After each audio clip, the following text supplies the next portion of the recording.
This radio show is sponsored by Red Horizon. Go to redhorizon.com to get a free hosted Urbit planet and explore the Urbit network. Welcome to Urbit Radio, your premier frequency for peer-to-peer computing, where we explore innovative ideas and engage with the brilliant minds who are shaping this unique platform. The date is April 26th, 2024. The current floor price of an Urbit star is approximately $2,000 US. With your hosts, Gary and Ryan, aka Tiller Tollbus and Master Malwile.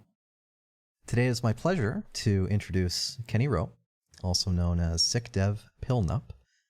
Kenny has deep roots in the Urbit ecosystem and has devoted much of his time over the past 4 years to building effective organizations that get Urbit to the next level. Kenny has been a founding member of numerous projects and groups including MakerDAO, Metacartel Ventures DAO, Hydra Ventures DAO, the Dalton Collective, Quartus, and Octu Ventures DAO. Octu is a member-driven DAO created to invest in teams building on Urbit. They intend to leverage their long history in the Urbit ecosystem, relationships with key builders and community leaders, and their collective analysis of Urbit's place in the global landscape in order to help Urbit companies grow to the world-changing size they deserve to be. Kenny, welcome to Urbit Radio. Thanks, guys. How are you? That's quite a resume. No, I try. This is the first ever episode we've recorded on a Friday. Usually there are Saturdays that we record these. So I like Fridays. They're fantastic days. Yeah, I've been working on SendChain all day today. Very good. Putting together a UI for the wallet. I did see that. Yeah. It looks pretty great. And written in Sail too, yeah? It's written in Sail. So actually, I tweeted about this recently, so it won't have been recent when this episode comes out. But Migrev Dulseg just threw together on a whim this UI that he wrote in Shrubbery. It could be done outside of Shrubbery. There's nothing special about Shrubbery that makes it possible, but it's like a what you see is what you get Shrubbery editor. And he used it to show like the actual kind of the power of like functional programming in Hoon, processing a list dynamically by changing things by gradients on UI elements, and then seeing the result of that in the other pane, which made for a really cool screenshot and a really cool tweet. But it's way more than that because he is able to prototype UIs in that environment extremely quickly now. And we just threw together the wallet prototype for SendChain inside of that environment in a matter of probably about 30 minutes. And yeah, it is and it looks nice. Better than it looks nice. It's better than Figma is what we came out with. I mean, if you know how to write Hoon. Well, I mean, Sail isn't. I mean, it's Hoon, but it's a bunch of mix and HTML-like things, right? So when you're looking at it, it's not all that tough. Especially if you're looking at it as a what you see is what you get. You can bang on that eventually, or be like, all right, it's doing something, it's moving something. Really, when I've been thinking about Shrubbery and how it's going to affect me personally, as I consider myself something like a power user in general.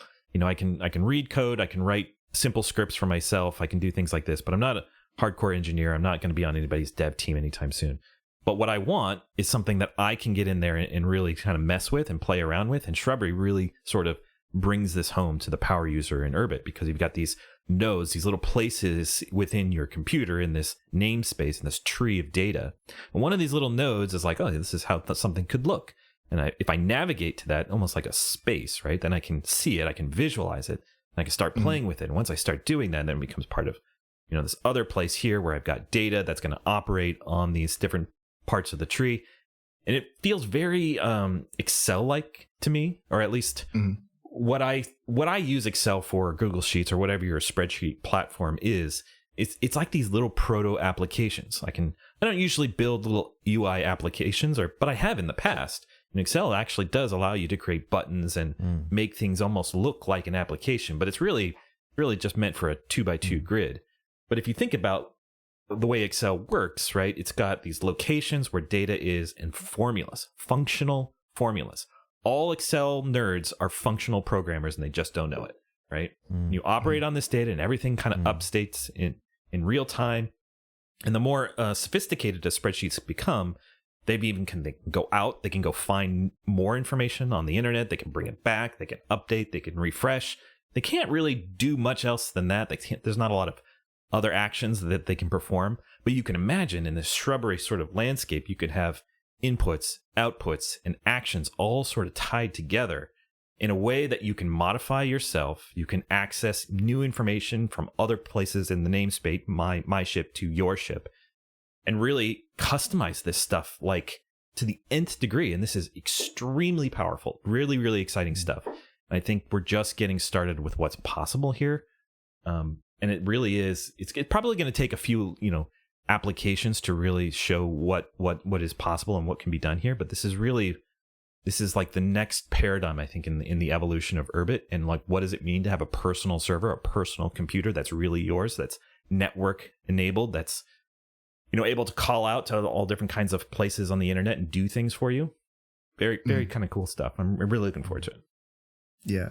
I think there's been like a sense in some parts of the Urbit community for a while now that, okay, spreadsheets are cool, but it's not the sheet it's not the sheet that makes the spreadsheet cool. It's not necessarily like the grid of cells and like the ability to type formulas into them specifically that makes spreadsheets cool. It's just this aspect of you're using the software and yeah, like you said, you're programming and you don't even know it, right? Mm-hmm. And I think that should be contrasted. It's like an inverse perspective on this other kind of no-code movement that's kind of popular in some circles, where we should be able to take people who are not developers and make them developers by giving them kind of no-code programming environments. But it's another way of looking at that same problem, which is, no, we shouldn't be trying to make programming so easy that, that anybody can do it. We should make the things that are easy that anybody wants to do programming, if that makes sense. You kind of flip the script a little bit and just make it like the user interface allows you to do what is effectively programming.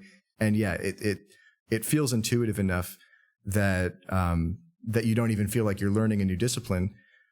And it's spatial too. Like you can put something here and it's like, this is the way we organize like our physical desk or something like that. I've got my piece of paper here with my notes on it.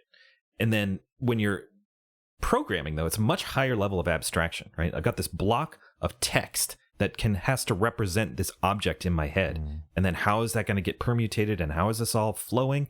You don't have some of these really kind of difficult abstractions in a 2x2 grid, right? It's like, no, it's right there. That's another thing that makes it a little bit more accessible. Yeah. And so Migrev, who we had on last episode, actually gave a name to this phenomenon. He called it homo interactivity. And this is, I think there's a lot that goes into that idea, but one of the key elements is the aspect of like using the system is programming. Yeah. And I think it's going to open up a lot more opportunity. Like, what are the things that are going to fall out of this? We're not really entirely sure, but, the ability to publish some of this stuff in a way that's like much more accessible than kind of our current way of software distribution is also going to be, I think, slightly new.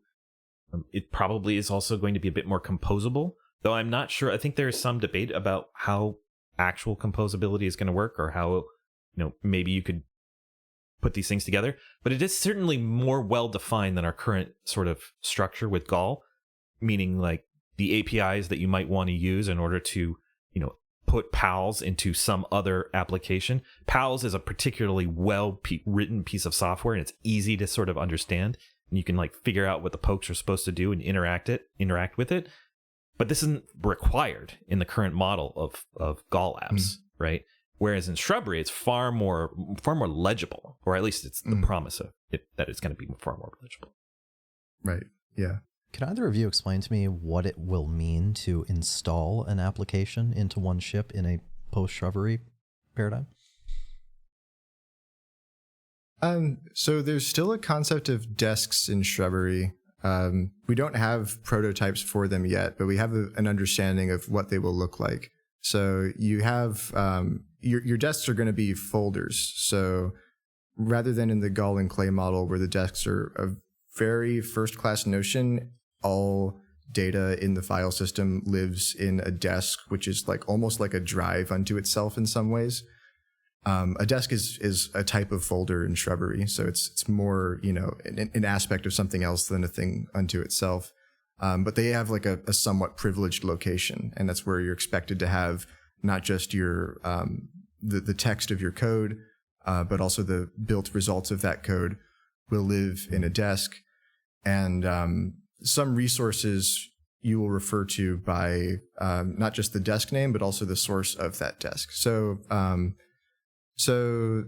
in the most abstract sense, it's quite different, but when it gets down to the user story, I think it's more or less the same, where you're asking for a named piece, like a named software package from a particular Urbit ID, and then you copy it onto your computer, you build it yourself, and then you can start running that software by so the main difference is now you take the results of that software and you instantiate it somewhere in your system, as opposed to in the Gall model, the name of the application is the place that it lives, and the only place that it lives. You could also imagine like something like an Explorer as well, or like kind of like what we have now, where we've got these tiles of grids and these little places where you can go and click on stuff.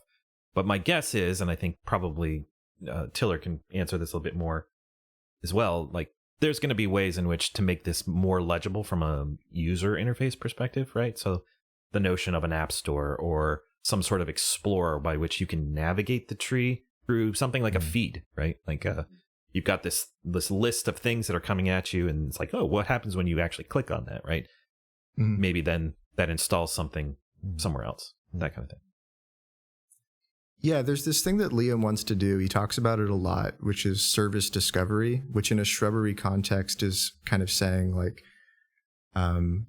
without running an expensive computation, can I find out like within these range of sources, whether that's internally like in a file system that's, got many levels deep, or like within some component of the network, or, everything in the network that I'm aware of, what services of this class, whether that's like an application you can install, or like nodes that are running gossip protocols, or nodes that are running chat protocols, or what have you, but like based on this class of application, based on this role, what are the things in this scope that provide this service? And yeah, I think that's going to be really useful for discovery. You probably want to have some filtering mechanism on top of that too, in the case where there's like just a mass proliferation of available things. But yeah, the problem for us right now on Urbit with Gall and Clay is the opposite, where it's not too noisy, it's not noisy enough. And so yeah, I think the proper way to think about discovery is make it really noisy, and then start worrying about filtering through the noise. Right. We're not really at the problem where there's too much content on Urbit. That's not really. I mean, maybe there's a lot of groups, right? And those groups are probably harder and harder now to discover than they were maybe a year or two ago, something like that. I certainly do remember a time, and my Urbit is like this too. I have a ton of blue dots. Like I'm not keeping up with everything right now, but it's not like the Twitter feed yet. It's not like, I'm not muting anything. I'm not banning anybody from my ship. I could get through it all if I really wanted to, but that's kind of like, I also see that as a good problem to have. And I think, what was it? Portal, right? That app was kind of a nod in this direction. I found a ton of stuff with that I never really would have found otherwise. And I think having, but it didn't work, right? Like, for probably a bunch of different reasons, but it doesn't mean that the idea was wrong, or that maybe it was just a little bit too early. So Shrubbery potentially could increase the amount of content we can just have access to, which is good. I think we want that. Yeah. I think if you took an Urbit chip and you somehow connected it to every Urbit group in the network that it was available to join, and just kind of papered over the discovery issue, like just imagine it was able to discover everything, it would still be able to hold all of that data, even on a small VPS. So, that's just to put in perspective, if you run custom software for Twitter that allows you to use Twitter first class offline, it uses a lot of data. It could pretty much fill up your phone. So yeah, we're nowhere near close to too noisy. We need to increase the noise level. I'm very convinced of that. And yeah, we discussed the Thunderdome last episode. I really like the nomenclature that Ryan assigned to that. I think we should continue to refer to this as the Thunderdome, just the idea that what about the group chat that everybody's in, right? What about the Twitter of Urbit or whatever? The public sphere, the sparring arena, the place where you go to prove yourself. Right. PvP on Urbit. Yeah, right. As opposed to, which is not, diametrically opposed, but maybe somewhat opposed to the idea of calm computing with a Talon vision or aesthetic where you have your private group, your friend chat, your friends and family. There's still a place for that. Of course, there's some place for that, but that's not all that Urbit is, and it can't. Yeah, like it has to be more than that. Yeah, the calm computing, my digital home with all of my friends is where I go when I'm scrubbing off the dirt that I accrued in the Thunderdome. That's right. That's where you become a man. That's where you do all your business. That's where you make money. Yeah. That's why nobody makes any money on Urbit right now, right?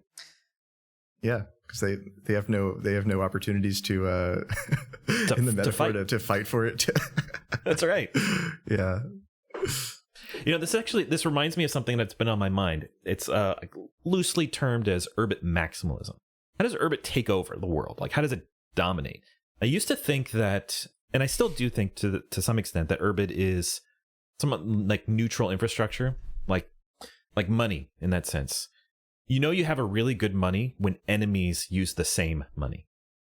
Right. So this notion of a fundamentalness of Urbit. And I actually do think that is the case. Like, how does Urbit win? Urbit wins when enemies use it for whatever they want. And maybe Signal is also another example of this, where you've got opposing forces that both use the same tool in order to, protect their communications and that sort of thing. But I don't know that. I don't know that for sure. This is just a hypothesis that I have that Urbit could or is this thing that's like lowest level that we can build on top of and build all kinds of different experiences, and some that are very, very insular. Something I brought up in one of the Dalton Collective meetings was how would the Amish use Urbit? Like not and it's just a thought experiment, not in an actual, don't actually answer the question, but the Amish in their world, they're very siloed off from the rest of culture. And that's how they keep their culture the way it is. That's how they preserve themselves over time. And I do find that is very sort of valuable. But if Urbit is like the Thunderdome, right, that's antithetical to that idea. But I think it can be both. But I'm not entirely sure.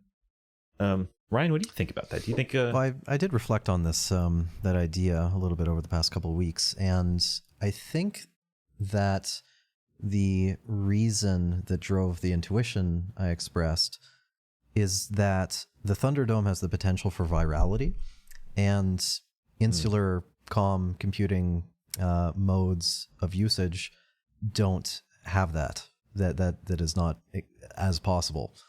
And yeah, just the potential for spontaneity. Yeah. But it's not like one is going to take over the other, whereas like, I guess Twitter has this to some extent where you can have your group messages, your group DMs, that kind of thing, but it just doesn't feel very, full featured in that sense. It just sort of is like a subset of the Thunderdome as opposed to actually leaving. Whereas in Urbit, like, I could see how you could actually build firewalls. Like, no, you cannot come in here, right? Everything we do in here, we have our own custom-made software. It's a very different experience from anything you've got. But in the same sense, too, you could, like the Amish, right? They go to the public square occasionally to sell things because they need resources as well. So I do think there's this idea where you want well-defined borders with structured APIs to go between these different sort of groups or these different, areas. Or if we think about, the namespace is land, like actual physical places that you can go. Some have high walls, but they've got gates where you can knock on the door and then trade goods and that sort of thing. And I wonder how all of that will sort of manifest over time. And does that mean is that the vision of Urbit maximalism? Like this spreading of these options in ways in which communities can define their own existence, but then the public square can also be there. Like you can build cities, that kind of thing. I think another reason why the Thunderdome / Coliseum / Public Square can drive growth more so is because spectacles can occur there. and spectacles can't. And that's kind of, I think that's what I was getting to when I said virality. It's actually more accurate to say a spectacle, because spectacles can draw attention from people that are on the periphery, i.e., people that don't yet know what Urbit is or have never used it, and so on. Well, that's an interesting. Okay, so imagine let's continue with the metaphor that the namespace, the Urbit address space, is like the land. It's the thing that we can build on, and you can imagine there's like something that draws attention, the spectacle that's maybe even potentially somewhat public, meaning you share this information out onto the quote clear web, right, which draws people in, and they're like, oh, I want to see this. I want to see what's going on here, and I've got to get this funny little ship, whatever that. But maybe that gets abstracted in a far more tractable way. And that probably Red Horizon and other hosting providers are really actually quite close to doing something like this. And then it becomes something like a phone number. Everybody's got one of these phone numbers. They don't really think too much about it, but it allows them access to these to that entertainment, to that spectacle. And my guess is those places will be extremely valuable in lots of different ways. One, as the ground underneath your feet, as an example, that the name itself is probably going to be very valuable. The economic activity, the exchange, all of that is going to be valuable too. In addition to the quiet spaces, the walled gardens will also have their own value because they are not that thing, or that they interact in a very sort of limited way. So I definitely see where these things can build value or create value, but it's going to require so much more development, right? So much more building and creativity. It's just not there to pick up, right? You actually have to do something. You have to build something on top of this stuff in order to make it valuable. I don't think it has much inherent value. In the same way that like desert land out in the in the West or something like that doesn't have a lot of value, but if you put something there, if you put, even in the desert, if you put Los Angeles there, it has a lot of value. But that's going to take time. This isn't going to necessarily happen overnight. But if there was some sort of like Burning Man like attraction in the desert, that would be cool. And maybe that's where we need to go with this. Can we build Burning Man on Urbit for a little bit? I remember in the days that I was first looking into Urbit, there was actually a spectacle from the Dalton Collective when Rabsef Bikrime was still around. You guys started a group where I think you were using one of the pre-GPT-4 AI models to create octopus pictures. You remember that? Yes. And so he built this little, it was called Crow. And it was like this bot that would watch the chat, and you could like give it commands basically. And we were doing this, so we were going to create all of these NFTs, and we're going to use it like as a fundraiser. It was just like a way that we could like maybe bootstrap Quartus, specifically the group that Rabsef founded. So yeah, we did that. And another thing that we did too, that Rabsef built, which I think was interesting in this way too, with building, is that he created this agent that would watch two different chat groups and then meld them together. Right? Yeah. And that was an awesome hack. I love that hack where you could have these like roads that you could access, but it was completely opt-in on both sides. So if any side like severed the connection, everything would break. Yeah, definitely want to see that kind of thinking and that spirit permutate. But I don't know that it's going to be groups, right? I don't think it's going to. I think that's just going to be Talon's thing. That we should think about groups, and we should think about landscape as being a Talon product now, and not try to drive too much in. But there should be another place of exploration, and that is getting back to the earlier part of the conversation. This is what Shrubbery is now offering. You can make a chat app really easily in Shrubbery, right? This is not hard. And Tiller, that was true about Gall as well. I mean, you could make a chat app on Urbit pretty easy generally, but there's something deeper here. Like I think if you give us like a year to cook, and Rabsef comes and sees what we saw, like what we did in Shrubbery a year from now, he's going to like shed a single tear. We need a little light on the horizon that beckons Rabsef Bikram back. Yeah, this is very much what. Yes, but I want to make one point, because I don't want to sound like we're being like too harsh on Talon. Like, I'm a Talon fan. I like their thinking. I think for their thinking to have value, it needs an antithesis. It needs to be contrasted with loud computing. For calm computing to make any sense. Like, I think Talon actually is very good at building very comfy spaces, but it's hard to appreciate that comfiness unless you're contrasting it with something that is a little more jagged on the edges. Yeah, I think of Talon as Apple of Urbit. They have a fantastic design sense. They have a great app. I wouldn't know half the things that are going on without notifications, and Talon's the only one that's done that. You know, they've been thinking about how to make these things far more useful than just communications. Also, yes, Talon, but I think we should stop thinking about Talon as Urbit. Right. Essentially. Because and for a long time, I think Talon thinks that true. too. Yeah. I think Talon would concur, and I think they've been making a pretty decent effort to differentiate themselves from Urbit. Yeah. More power to you. Keep going, guys. You're doing great work. But they still will claim for for the clout, and they have every right to, that they built Urbit. They did. So there's a recent blog post from Galen.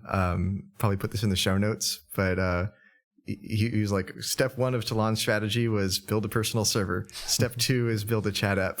And so, building Urbit was just like one part of the many stages of Talon's existence. And that's actually true. I mean, that is what happened. Talon built Urbit, and then they moved on, and they gave Urbit away and started building other stuff. So as much as we may have other opinions about UIs than Talon, who's very particular in their taste, can't take that away from him.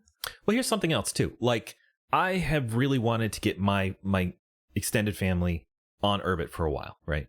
Like, I quit Facebook in, I don't know, like 4 or 5 years before my first kid was born, right? So my parents, they don't see as many kid photos serendipitously as they with my siblings, because they share those things out with Facebook and other places, right? But my mom wants to see my kids, right? She wants to see something that's very personal, that's like, in a feed, really, right? And she's excited about this. She's like ready to go. And I'm just like, it's just not quite there yet, right? But I mean, I think it will be. But when it is, I'm going to get her a native planet. I'm going to probably have to support it in some way or shape. We want to have a couple applications that we use on a regular basis, mostly around sharing photos, which hopefully Aries is going to help us with that, right? There's a few other things that I think are still need to sort of fall in line in order for that family use case to be really relevant, or even like small neighborhood relevant or something like that. But I think we're pretty close to that too, or at least we should be able to know how close we are after Aries comes to fruition. Mm-hmm. So maybe we should assume that some of our audience doesn't know anything about the Dalton Collective. Well, most probably don't, right? We're not exactly loud and in your face, but Dalton Collective was formed in 2019. So it's been continuously meeting on Wednesdays since then. So this is years in the making now. But really where it came from, so back when I was working on MakerDAO, I got invited to this little private group. It was called Urbit Captains. And I was like, oh, okay, what's that? So I went in there, and it was Nikolai, the co-founder of MakerDAO, talking about, where he got his sort of inspiration on how he, like his code aesthetics, how he writes code, and how he thinks about naming things. Like names are really important, right?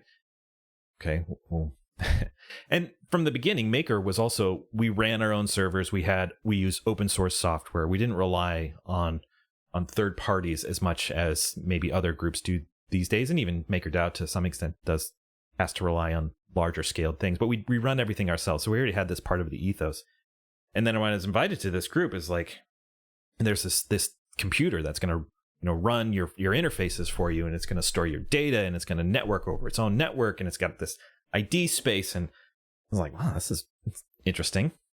Yeah, what do I do with this? And he's like, well, if you want one, I'll sell it to you for $512. So I bought Dalton, that star from Nikolai, and I was like, all right, well, someday I'll do something with it.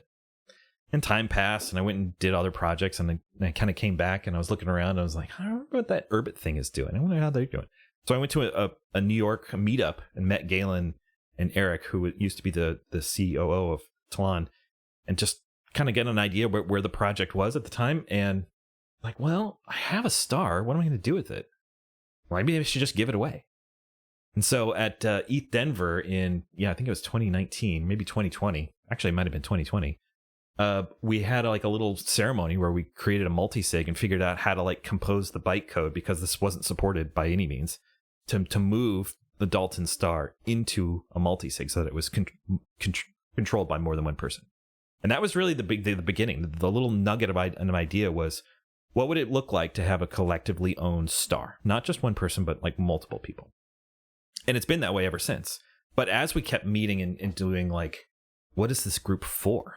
We landed on something that's I think unique in that Dalton isn't a thing it's not a group that does anything in the world. We're not trying to, quote, change the world. We're not trying to action or impose our will. We're not trying to make a product. We're not trying to do any of that stuff. What we're really trying to do is we're just trying to create a place that we can hang out and try to like make sense of the world in a sort of collective fashion. We call this fellowship, right? But if we want to do that in perpetuity, like we've been doing for the last 4 or 5 years, we need it to be sustainable. So that means like not overextending ourselves, not having lots of bills, right? Maybe having a little treasury that we can contribute to as a collective in case one of our members is like going through a hard time, that we can, cut a check, something like that. So it has to be able to perpetuate itself into the future. It's got to be sustainable. And we want to do all of that within with the most control and sovereignty as possible. And I think the word sovereignty specifically is sort of, the actual meaning is like the highest level of like, who makes the rules and who makes the exceptions, that sort of thing. And I think that's a useful framing, but it's like, I think that idea of self-direction or the sovereign individual, it's kind of layered on multiple different levels, right? So there's the sovereign individual thesis, or the idea, this is very crypto heavy. This is like being in control of your own private keys, owning your own data, all of that stuff. And then there's all the way to the nation state level, which is like the president or something, the ultimate sovereign, whatever that is. Well, what's in the middle, right? So Dalton is sort of an attempt to answer that question as well. What does a sovereign collective or a sovereign group look like? Composed of sovereign individuals. This is kind of goes to Balaji's statement, like win and help win. That's very much what we do on a weekly basis. We try to like make sense of the world, hang out, talk about interesting things, do it in a way that we can continue doing it into the future, in a way that's on our own terms. Like nobody's gonna like shut us down, so to speak. That's what the Dalton Collective is.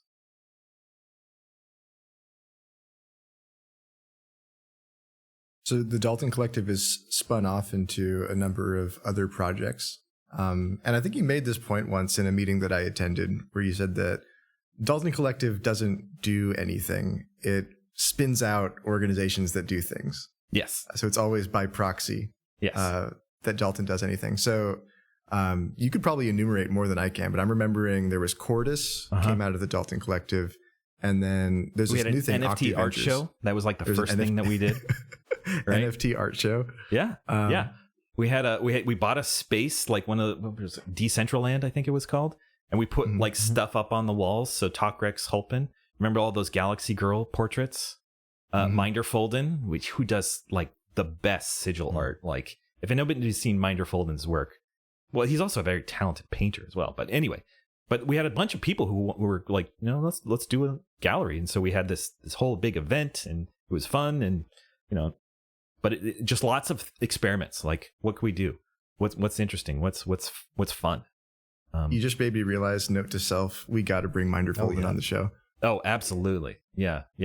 He's fantastic. I actually got to see him perform in Wyoming last year, and it was like, he won't tell you. Like, of course, he won't tell you how this is done, but he's a legit mentalist. Like, no joke. You give him a little prep time, actually, and he can do it over the, he can be a very good guest. Yes, get Minder Folden. A protege of the James Randi. Yeah. Yeah, no joke. He's a professional. And loves Urbit, right? And yeah, so we kind of spin off all these different things. We had a little like dev shop called Cordis that was run by the aforementioned Rapsif Bikram as well. And yeah, a few other things here and there. And the thing that I'm currently working on is Octu, like from the introduction, which is like venture DAO kind of investing into Urbit projects in the space right now, which is very much not Dalton. It's a subset of Dalton, but a lot of the same folks, right? We find ourselves interested in the same things and drawn to the same shiny objects in the distance. Yeah. And I vaguely remember, like, there was this thing, it must have been late 2022. I don't know if they're still around. These guys called Labyrinth DAO. Who was they're still around. Yeah. It was a very analogous idea of, like, kind of Urbit focused, DAO oriented, there's a token somewhere in the mix, and pull some money together and get it out the door. Yeah. Right. They did it, and then they did it fast. They got because they were supported by Tribute Labs. So the Tribute Labs model is that they go around and they start forming these little groups or helping to organize them. And then they take a fee to do that, which is completely reasonable. But their fee is denominated in Ether, which is like, maybe that's reasonable in the bear market, but it really comes back to them in the bull market when, the fee is the same every year for their management, that sort of thing. So it comes with a bit of cost, but you can get it up really fast, right? And I think they raised a good chunk of money and got into some pretty good deals too. I don't know how much, if they've got anything left or if they're, still taking members or anything else like that. But we chose a different sort of path, right? So we're actually just an LLC registered in Delaware, and the members are members of that LLC. So we've got more of a legal sort of footing to stand on. We're not raising in Ether either, right? So it's all just stable coins and that sort of thing. So it's a little bit different in that sense, but it's an investment club. You could think about it like that. It's a private club. Yeah. Kenny, offhand, do you know the current member count of Octave? Oh, we've got about 30 or so, right? So we've got a good start. Got a great start. I'm very excited about it. I think we can do some really cool stuff with this structure. Are you at liberty to say the total raise thus far?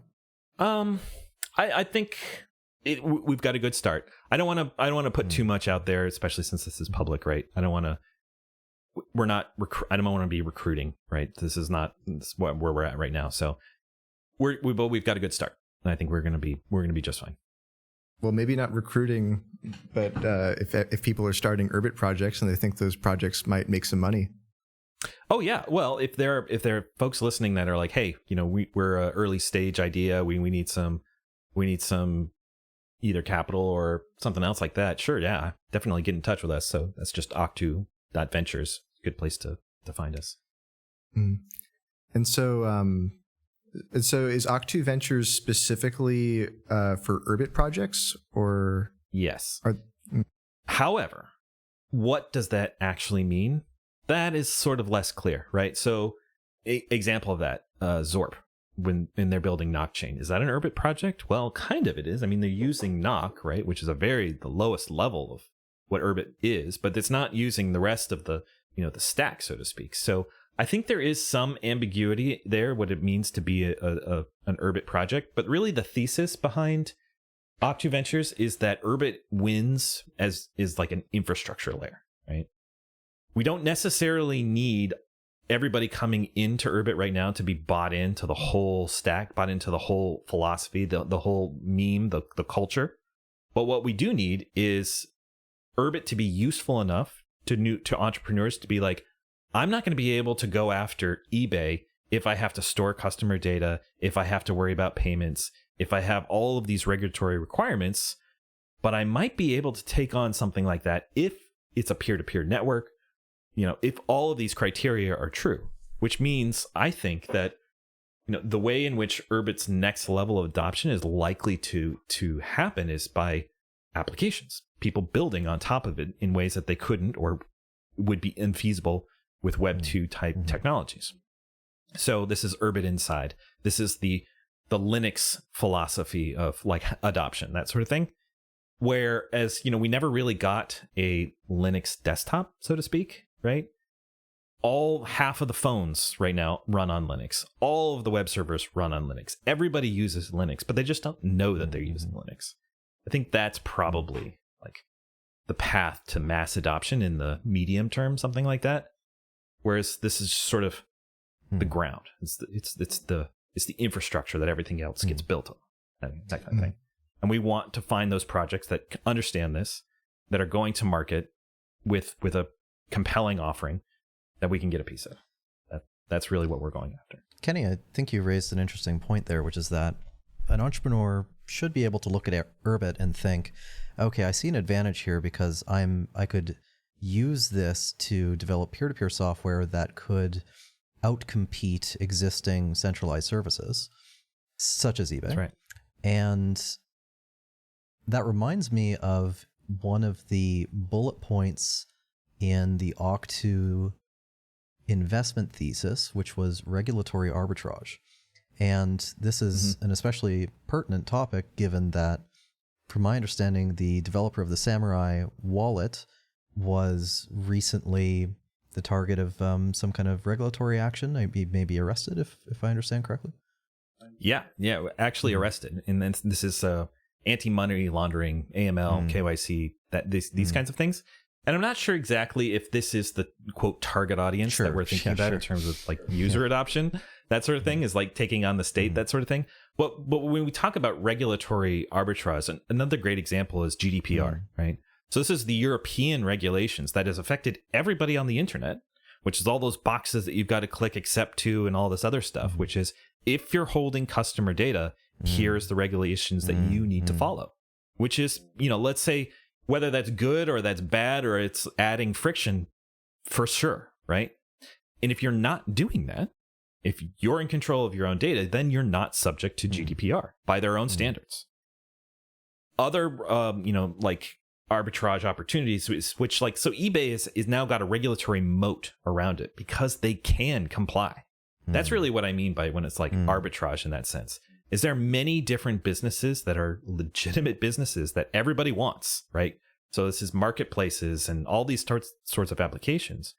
But because they were sort of built in an era where the central web server had to hold everything, right? That needs to be protected in some way. And now we have a bunch of regulations to try and do that. Whether they're effective, whether they're not, is really sort of beside the point. The regulations exist. So can you build products that don't require those things, that can serve those needs? Yes, you can. And that's an opportunity for all the entrepreneurs that want to do it better or want to do it slightly different or make it, such that we directly are connecting. We are, engaging in a financial transaction, you and me. And the third-party software provider is not brokering this transaction. They're not facilitating it. They're not making any decisions on our behalf. They're not moving money. They're not nothing. It's just software that you and I run directly, peer-to-peer. Thinking of how to phrase this question, it's a question that I have of where the line is between developing software that doesn't exactly circumvent regulations in the sense that they're trying to deliberately avoid them, but rather simply innovating on technology such that those existing regulations are just irrelevant. They are. And yet... even fulfilling the spirit of the regulation, right?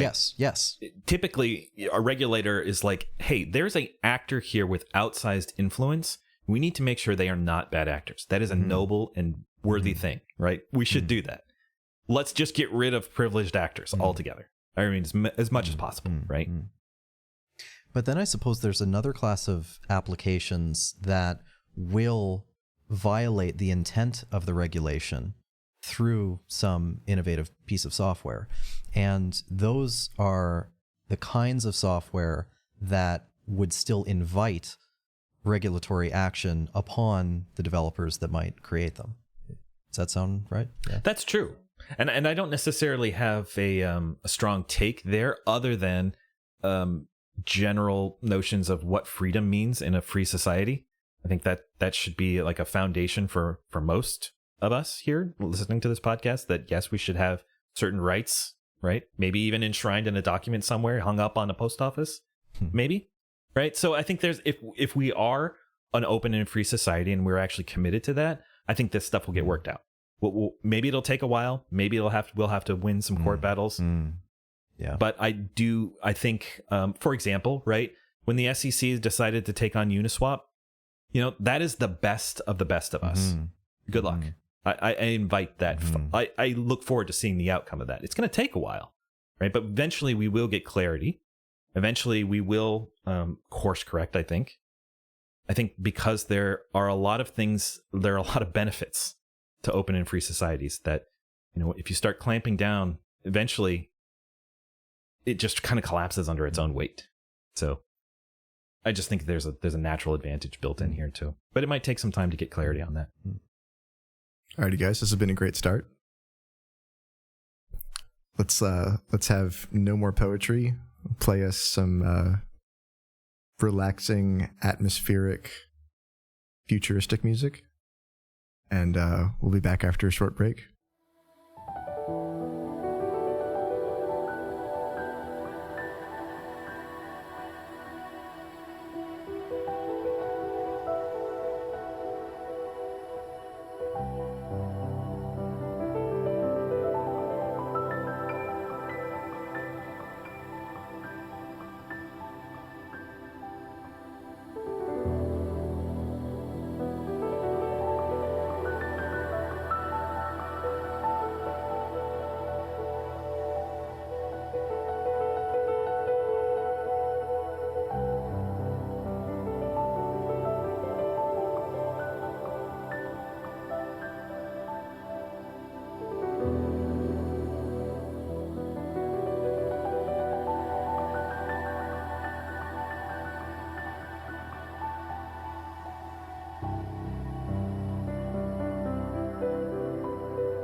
And welcome back.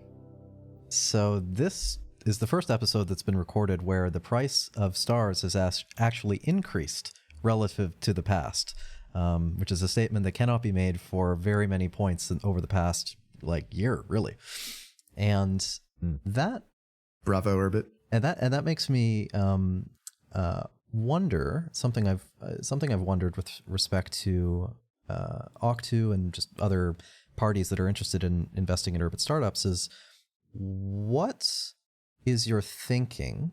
How do you think about investing in address space, which in my mind can be framed as somewhat of an index over the entire space? Why invest in startups versus address space? Perhaps from a financial standpoint, or a financial investment standpoint, but then also from a philosophical perhaps standpoint. Right. Well, as you mentioned, address space to date has not been a very good investment. Anybody can sort of see this on the chart. It's not an up-only type of chart, or at least it hasn't been in a very long time. In 2021, it certainly was, as part of, especially more where NFTs were much more of the zeitgeist and the narrative in general crypto. I think that was probably the very top when it came to address space, as specifically as NFTs, right? One might say it's a Kelvin versioned chart. yes, it's an asymptote towards not infinity. But Octu specifically has sort of taken a different. That has been the dominant way in which investors have gained address space as exposure to Urbit. That's what they've done. We wanted to provide something distinctly different, which was, we think Urbit is going to be adopted in a different way, which is you're not going to have to know too much about the underlying technology or the namespace or these funny names that we've all come up with. You're just going to have an application that you want to use. This is we think value will accrue to the applications in the medium term. So we wanted to create something that addressed that specifically. So specifically, Octu does not buy or hold address space. We're just not, that's not a thing. However, I hold address space. I certainly hold address space. I've held address space for a long time. It's very important to me specifically. I just think about it differently in context of Octu. So let's just set Octu aside there. But I think it is important that the Urbit address space accrue value again. It certainly should. And it is valuable, but it is sort of like land. Like we said earlier, you've got to develop it. You've got to make it valuable. It's just not going to increase on its own. There isn't any value capture here. But I think this is also sort of becoming more accepted within the Urbit community that we should do something like an actual effort to bring additional value and resources to the ecosystem, specifically targeting address space. Okay, so let's take this into like the 3 buckets that address space comes in. We've got our galaxies, we've got our stars, and we've got our planets. I think really where the conversation is sort of centering right now is really more on the middle thing, stars. So that's when we say stars, right, that's really what the chart is about. Nobody's tracking the price of planets, right? We don't think about planets as investments, even though one way in which to derive the value of a star is to say, well, how many planets can it spawn? What's the average price of a planet? And multiply that, or maybe add some discount onto that because it's, you know, harder to deal with in bulk. Which, if that's the case, right, even a $10 planet, you're looking at a pretty nice star price. And we're not even close to that. So that doesn't seem to be what's happening here. So there's this middle place in which, or middle thing that's sort of been lost. And there's no real chart or price chart for galaxies, but we kind of know anecdotally that they've kind of held up all right? Maybe they haven't mooned, but they haven't really cratered either. Probably because it's still sort of understood that these are almost like status things as well, as on top of any future utility. They come with voting rights. So there's reasons why in which galaxies potentially have done fine, and they're not really traded hands that much. So let's just set those aside and really focus in on stars specifically. So yeah, it's been kind of a one-way trip down. But in recent times, you know, there have been some interesting and I think very exciting ways in which people have been thinking about how to use these pieces of infrastructure. That's also another way to think about stars, I think, to start adding value to the network and therefore also attracting value to the network.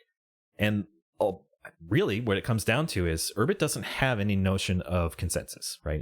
It's a personal consensus. Your event loop is yours. It doesn't have anything to do with anybody else's in the sense of like what is true or what's not. So, but that is valuable. Many blockchains have been spawned and many have accrued many billions of dollars in market cap because they offer these places where you can come to consensus on data. Well, that would be useful in an Urbit context too. Why don't we have our own L1, right? Why don't we just do that? So there's been a couple of things here that I think are worth noting. One being SendChain, which I think we should pivot the conversation to that as well.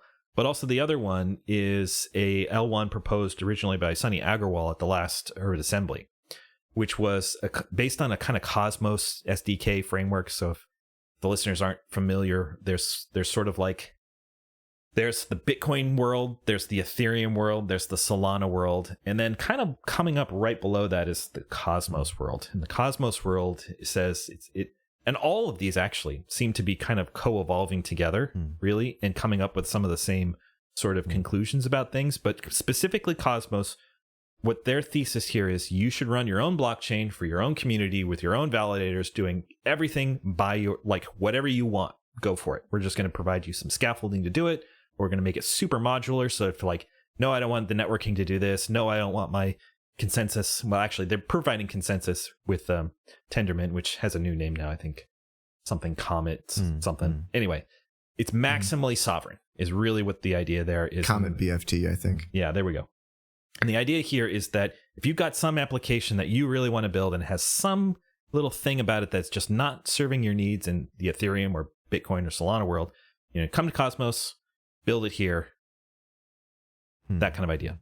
And so that's kind of what Sunny had proposed in the sense of, well, we've got these galaxies. Why don't they serve as the validating set? And then this infrastructure layer in the middle here, these stars, well, maybe they can get maybe they can dish out the block space, and then we can have global consensus within Urbit. I think that's a particularly interesting idea. I think there are some maybe devils in the details sort of thing that need to be kind of carefully thought through by the community. One which, you know, you're using some additional stack that's not Urbit, right? That needs to be talked through. Why would we want to do that as opposed to do something completely native built into Urbit? Another option here is also, what about Nocchain, right? Which is also another sort of idea about how to come to consensus on computation, specifically using zero knowledge proofs. And that could also be integrated somehow, or even serve as that global consensus layer that we're thinking of. But I don't see how that Nocchain specifically might be more difficult to accrue value to stars. But maybe they can serve as provers, these kinds of things for arbitrary computation, maybe some other things, or prove the state. So in this case, you could say, the data at this path, we can prove that it's, was come to correctly, something like that. And it'll be native to Urbit. And maybe if these stars are performing these services, they can also become more valuable. But then that requires the star operator to actually be doing something, which I think is also a valid point. You need to be adding value in order to accrue that value back to the address space itself.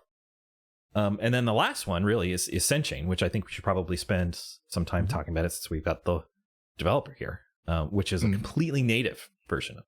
So this is all defined within Urbit itself, and I think is also designed to be maximally sort of do one thing well, which has its own benefits, right? One thing I actually find really compelling about SendChain is also its potential expansion that you could do with it, even though it's a very simple protocol in itself, with just maybe even just a little data field, right? It might be just as simple as having one little thing that can go into this consensus mechanism that can then be built to do other things in a very similar way that Bitcoin has been very static for a very long time, but a few little changes here and there have now opened this massive door of innovation with ordinals and inscriptions, right? Just using some little data field. I think that's a very promising way in which we could play around with SendChain specifically, and also as sort of like, a minimally viable consensus protocol. But on that, let's say, so Teller, where are we at with SendChain, right? So when this episode launches, there should be a testnet launching more or less with the episode. It's going to be a download at your own risk testnet. I would call it like alpha, I guess, or, developer alpha or something like that. We're not going to put it on landscape to where you can use the UI to download the SendChain wallet. You will have to bar install it. And the reason is because we haven't even conceived of a light node or anything like that. If you run the client, you're running a full node. You've got the full block history, and it's a test. We've never done this before. We don't know what's going to happen. That's what's fun about it. And so, yeah, I definitely want to get that message out there that I encourage people to experiment with this stuff. But it is an experiment. And whatever ship you put this software on, you will be experimenting with that ship. I hope that's clear. Yeah. But who's running it? Like, are there ships? Are they moons? Like, there will be 30 stars. As of this recording, we have received attestations, usually in the form of DMs on Talon's group's platform, to me from the star, declaring who their delegate will be, who have volunteered to run the testnet. So we didn't have to do it this way. We could have just had it running on planets, but just in the spirit of what SendChain is supposed to be, we had people use their stars. It's also a very good qualifying criteria. Booting and running a star shows a lot of seriousness about being a good testnet participant. And yeah, there will be 30 of them. That's the limit, and we're about to hit the limit. So I would anticipate that we will. And they will be running a very minimal BFT consensus algorithm to determine the state of a ledger, which is simply a mapping right now from public key to account balance. And there will be a ridiculous number of tokens allocated to all of the validators, and the validators will take a faucet command so that they will give those tokens to anybody who asks. And people can play with the logic there and see if they can cause discrepancies, violate consensus rules. Some enterprising hooner can try to prototype a double spend attack. That would be fun. But we were mainly looking for things going wrong and trying to understand the character of the software we wrote while it's live. There's a lot to unpack in what Kenny was saying, and there's a lot of points I would like to hit, but one thing is regarding the extensibility of SendChain. It's very interesting. The current iteration of the software, which I don't think is going to last, but I would like for it to, is in the testnet we haven't implemented fees, so you can submit transactions, all you want, and if people want to spam the chain, they probably will be able to effectively spam it. I think it's appropriate because there's lots of ways to spam on Urbit already. You don't need to install special software to be spammable. And so the state of the chain, what the chain gives you consensus on, we actually are not specifying. So you can put raw data directly on the chain, and then we have a ledger agent that's going to read that data. And if the things that are going into the history look like transactions, then it will modify its state. And if it doesn't look like a transaction, it will ignore it. So you can actually build another application that's not a ledger, it's actually some kind of cool smart contract or something, and still read from the same consensus history. And it will interoperate with those kinds of use cases. So is that something similar to saying like token, which is send token, which is a token protocol? You could think about it as if send chain is a data availability layer, and you can build things on top of that, one of which could be a token. Anytime it sees anything that looks like this, meaning whatever it defines, then it would change its state. Otherwise, I think a data availability layer is something else. That's more about, being able to guarantee that like light clients can receive data that they only have attestations for. So this wouldn't be that. It would be still, in principle expensive to put things directly on the chain, and the chain is your data availability, kind of the way that L2 treats Ethereum right now. But yeah, it's a generic protocol, right? It keeps a generic history, and you can, it's very similar to the hacks that people are doing on Bitcoin in these days, which I'm a big fan of. You're just kind of, taking the history and interpreting it in your own way. Everything is a matter of perspective. If we're running the same software and we agree on the same history, then we have the same state of whatever the program says the history means. Yeah. So that's a part of the protocol currently, and I don't think it's going to last, because I think we have to, fees are a really good spam resistance mechanism, and so we probably do have to give the core protocol some knowledge of the native currency. Or you just delete the data. That's what I mean by data availability. So data availability layers typically hold on to data for as long as they need to, which is like 3 weeks, something like that, right? But that also reduces the bloat, because you just throw away everything after that. So it's not so let's take Celestia as an example. Celestia is not concerned about, storing all that data. They're going to throw it away. Even in Ethereum, blob space right now, which is all the validators are required to hold on to it, but they just throw it away after a while. As long as it's available long enough in order to make the appropriate state chain of whatever it's building on top of it, it's really all you care about. Yeah, I would be interested in putting a kind of data availability layer on top of SendChain someday.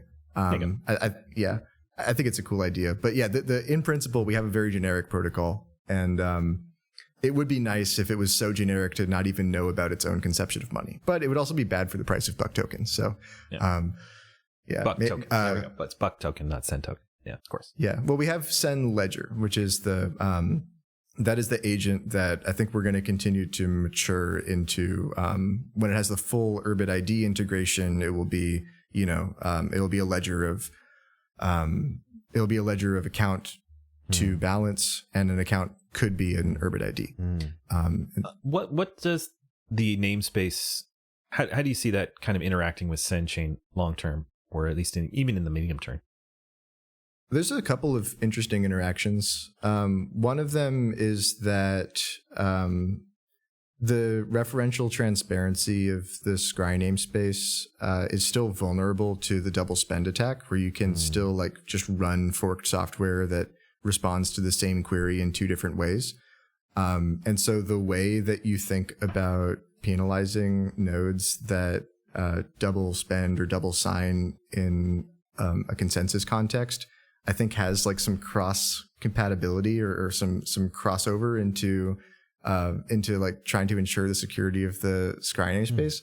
I would be interested in, this is I'm probably a crackpot here. So, don't take this as any kind of, community consensus, but I believe in an Urbit where anybody who has double signed any message, regardless of its applicability to the blockchain context, is nuked from the network by all nodes. All nodes just refuse to acknowledge their existence. It's quite devious to run forked software that gives two different answers to the same question. This would be send shun. Yeah, send shun, exactly. Yeah, I'm very inspired by this project I've been reading about this week called Mel. We could put a link to them in the show notes. These guys are aware of Urbit, and they gave a shout out to Urbit a wink and a nod to Urbit in their documentation. And one of the things they do that I really like is they do this thing called default to chaos instead of default to victory. If they see a certain number of double signs, all nodes will nuke themselves. And blow up. I think it's a great idea because in a BFT context, if a third of your nodes have double signed, then you really are just out of luck. There's no way for the protocol to recover from that. You've kind of violated the math that keeps everything intact. And so really the best choice is to just shut everything down.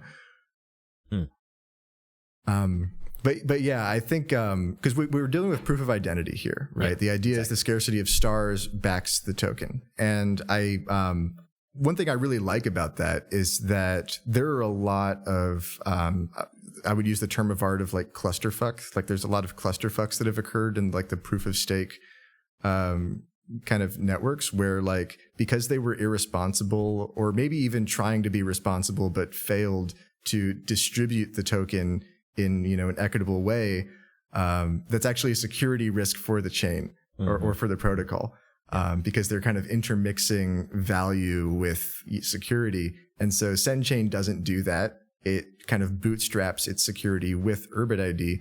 But a consequence of that is you need to have some kind of stick for punishing the stars that misbehave. And yeah, I'm partial to, if you catch a star double signing, like past a certain point where you know that it's not just a software bug, then you simply just refuse to ever acknowledge the existence of that star again. Yeah. And not just in the context of the protocol, like not just like, they're no longer a validator, they don't exist. Yeah. Like you put them on the blacklist. Right. Yeah. And then there is a blacklist, by the way. Like you can shut any node from your Urbit from ever communicating with that node again. Yes, you can. Yeah. And so in this case, it's also good in the sense that you have a really tight definition of what slashing means, meaning like, double spending. No half measures. Yeah. It's like you can cryptographically prove this. Like there's no adjudication in this. It's like, here, these are two things that are this different signatures. Right. Yeah. And not only that, but that shun should be like a gossip protocol, right? So you put the data that's like, you did this. And that goes out to all of my pals, and it goes out to all of their pals, and eventually you're like completely excommunicated. That would be a hot piece of gossip too. That would be a hot piece of gossip, but also provable. It's like, you can't do that by accident. You could be hacked, right? Yeah. Somebody could have, and that's the only real problem with it is like somebody can like temporarily take control of your ship for just a moment, but if they have enough control, then they can destroy you blow effectively. You up. Yeah. That's true. That's true. But so isn't that the case with getting pwned anyway? Like, right. They get your keys, they got your money. Like, it's the same as getting blown up. Yeah. Yeah, so like slashing is interesting in that case because like what if there was like an amount of money you could pay to like be forgiven and then you gossip your apology to everybody, that appends to the I'm open to that. The proof I'm open to that. I don't know. I'm a forgiving guy. The other thing with the namespace is that I think because we have a fairly generic protocol, and so I think there is a chance here. There's an opportunity to kind of revisit the reasons why, the world computer thesis that, gave birth to Ethereum clearly has not living up to what, the expectations of the time. People were dreaming about a very different Ethereum from what exists today. In the beginning, and there was called a Swarm network, which was peer-to-peer messaging. There was Swarm was the file storage, and then Whisper was the peer-to-peer messaging. There was an idea that the EVM was going to be your computer. There's going to be a transport layer so that you can communicate privately and share data, and then a whole nother file system where you could like store. It was all going to work together in this magical way, and it all got cut. Yeah, and it turned out that Ethereum was very expensive, which turned out to be good. I mean, it's good for Ethereum that it became expensive. But, I still would like to see if I can do something about the fact that people want a world computer.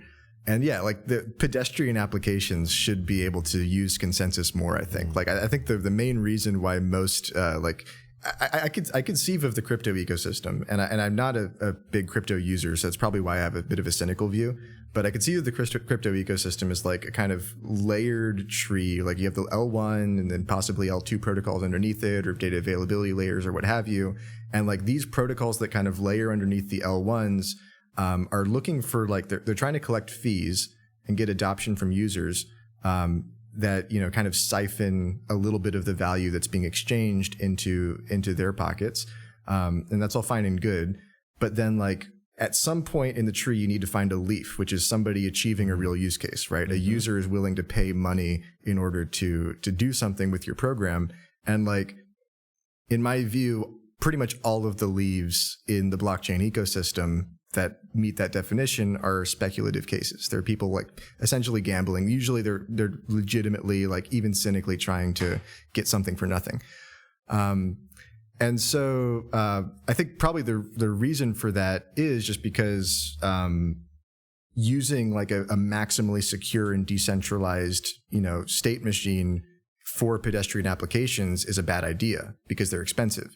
And so I would like to see this kind of like, now that we have like a generic BFT protocol running on personal nodes, I would like to see just like, you know, can I have a group chat with a bus factor greater than 1? You know, can we have it so that like a single admin can't ruin the party? I think a very interesting application of this would be subreddits. I think like if you want to do something like Reddit on Urbit, you would want an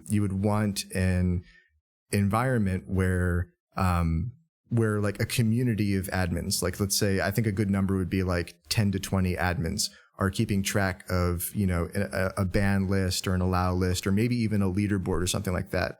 But they're not charging fees. There's a privileged set of nodes that run this protocol.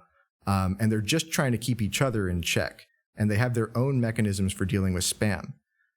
And so, yeah, I think that could be used to kind of, to create this like, you know, it wouldn't be like a world computer the way that Vitalik conceived of it, but it would, you know, it would actually open up these like pedestrian cases to like real decentralization through consensus. Mm-hmm. Yeah.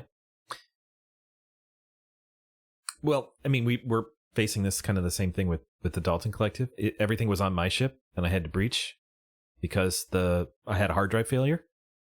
And it was so everybody's got the data on their ships, but you can only write to the general chat because that's the only one we brought back so far. But it's all there. It's like, okay, well, I just haven't gotten around to like, you know, moving the data from one place to another. But if we had multiple, you know, admins, all the members, for example, you know, we have a criteria that we already have for membership. That's our spam filter. It would be really great if we just don't have to worry about that anymore. Or all different kinds of applications. Like what if there's just like a shopping list or all kinds of different things that you might want to share. Yeah. That might be important to make sure it didn't get tampered with as well. Yeah. And so like there's other consensus protocols for that too. Like in the Dalton case, you know, that problem probably would have been solved by like just a simple like, you know, change of leadership, right? If you could just simply redirect to another node and say, hey, you're the host now, that would have been enough.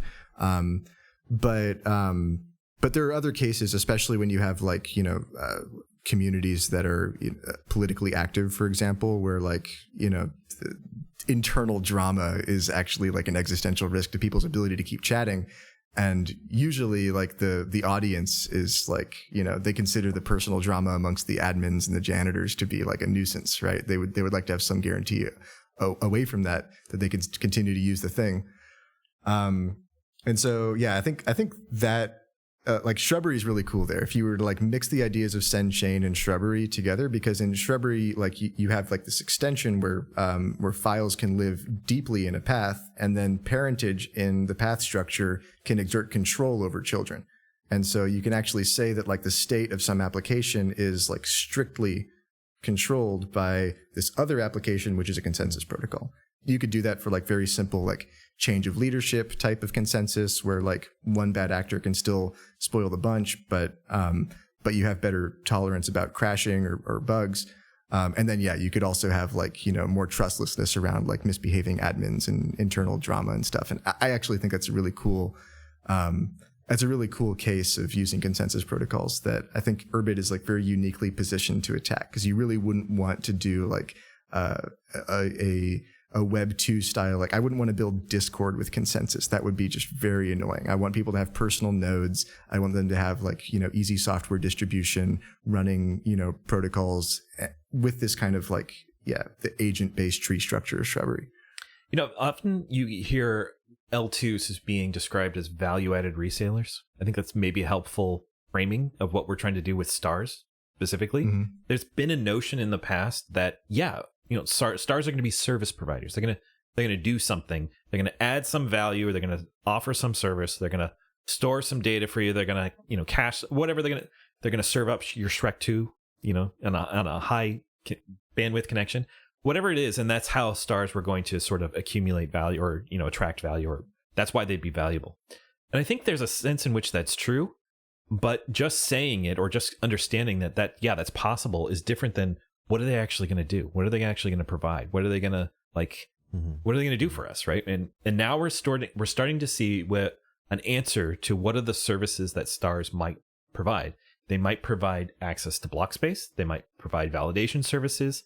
They might provide consensus over things that would be too expensive otherwise to do, but are still useful.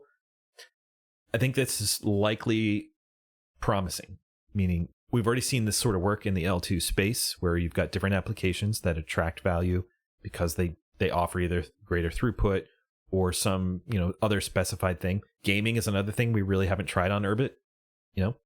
Very, very fruitful avenue of exploration that we just haven't walked down yet. Mm-hmm. So I think thinking about stars as service providers and what can a star do now, like ask not what your star can do for you, what you can do for your star, sort of a thing. I've got an analogy I'd like to run past you guys and see if it makes sense to you. I've been, I think, much more of a skeptic of the star story, or like a star nihilist, I think I might label myself. I think that stars may be analogous to .com domains, in the sense that when you visit a website, some service, some web app, if it is followed by like .net or something obscure, you're just inherently going to have less of a trusting relationship with it, or you're just maybe going to take it less seriously. And when you see the .com, it's like, okay, these guys are for real. Could it be that stars are basically going to be the equivalent of that, where sure, I could provide some archival service or peer discovery service or whatever it may be through a planet or a moon or even a comet, but if I see the star, I'm like, okay, this is legitimate. Maybe, but I mean, literally, they're just smaller names. They're just easier to say. So in that sense, yeah, it's like a .com, but it's like we have, in the modern web too. There's just there's no shortage of extensions. Like so many different ways in which you can structure your name on the internet. It's still somewhat about how short is the name. So I would argue that .com, yes, while valuable, if your URL is just running on, because that is less valuable than the shorter names. Like just easier to say, there's a way in which you can remember them. So I do think they have an advantage just because they're smaller names, easier to pronounce, something that we can remember, that sort of thing. Whereas you don't have to like search for it, sort of thing. So I think there's probably a part of that, but just like domains, some random domain isn't useful unless there's something there that's useful. So in that sense, you're still going to have to provide some service, some value to that endpoint, where occasionally, names that are attractive will always have value, like just easy or whatever, for whatever reason, like arbitrary names. This is also something we haven't really explored too much in the Urbit space, is what is the relationship between, addressable names that are human readable, which are sort of this weird part in the triangle of understandability, it's like addressability, that sort of thing. Whereas just, I want a name that's like me, my name, like my first name or something like that. How are those two things really related? I'm not entirely sure, but I think probably, something like Shrubbery and or referential transparency is probably key to that idea. Or it's a whole nother place that we just haven't explored, and it's an untapped resource, which is like, yes.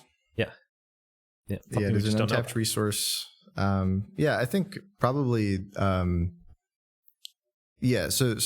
in Zuko's triangle, I think I can't actually tried to source this comment, and I can't remember where it was originally stated.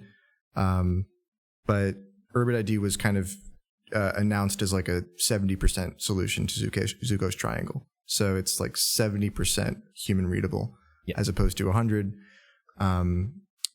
And so the logical implication of that is that 30% of the value of the Urbit namespace is completely unclaimed, because there's going to be another namespace that is 100% readable, that is interoperable with Urbit ID. And it will have, about 30% of the value of address space. I think that kind of namespace would, first of all, need to be secondary to Urbit ID. So Urbit ID would still be the namespace used to route packets. And I mean, we can't skip over the fact that Urbit ID is essential network infrastructure, right? It is used by the network to figure out where to send things. It would be secondary, but it would be probably used by, consumer-facing applications quite a bit. And Oakbar actually experimented with this in the very late days of them building on Urbit. You could register a handle with the Oakbar namespace, and that would be in like a ENS style NFT assigned to you. It makes a lot of sense.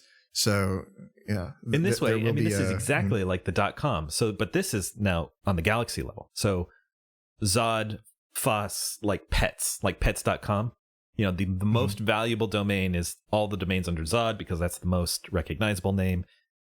So Zod potentially could sell all of those names, because, I mean, Zod will never do that, because Zod is a very holy institution and will never desecrate itself with anything other than routing packets for everybody.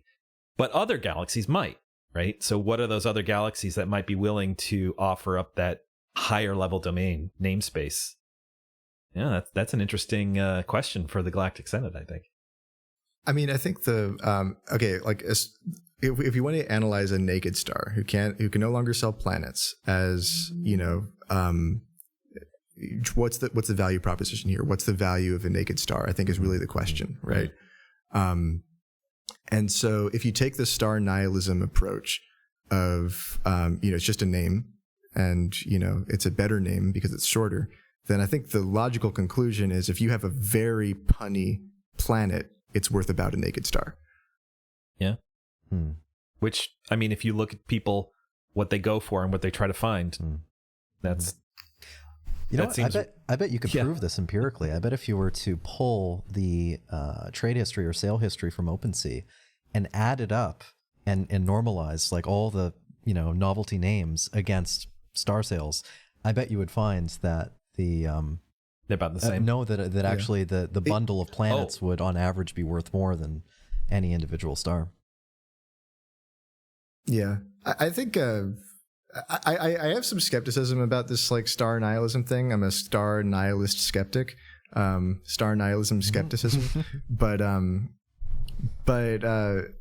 it really is all about how you see like the future of hosting. Because if you believe in a world where like most Urbit users are always going to have administrators, then they have no need for a service provider node. They already have that in their host. And that is actually the approach that Keynote has taken.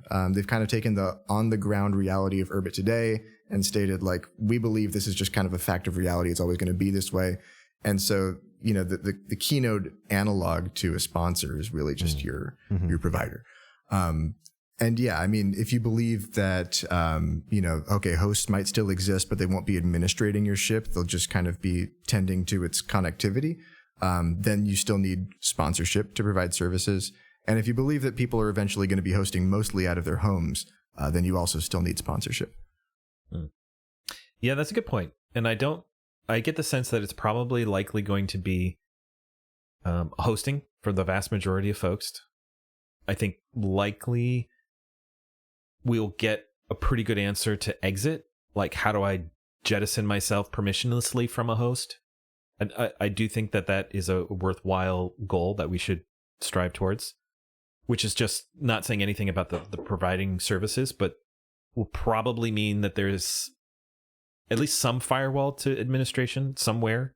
I don't know how deep that would go per se, but I do think you're onto something there in the sense of the actors most in the best position to offer services are just going to be the hosts in that sense, which would be less valuable to the star in general, though the service providers are going to be limited by their own resources, bandwidth, and attention. So there's going to be a ton of services that the hosts don't really care about. So there is a long tail to this as well that potentially is useful here. And then in terms of home, I think that is just that needs to be a credible threat, so to speak, to too much hosting or centralized power in general. That's kind of where I see home hosting is. It's like serving. It doesn't have to be the majority. It just has to be enough in order to incentivize the dynamic there of like centralization to some extent.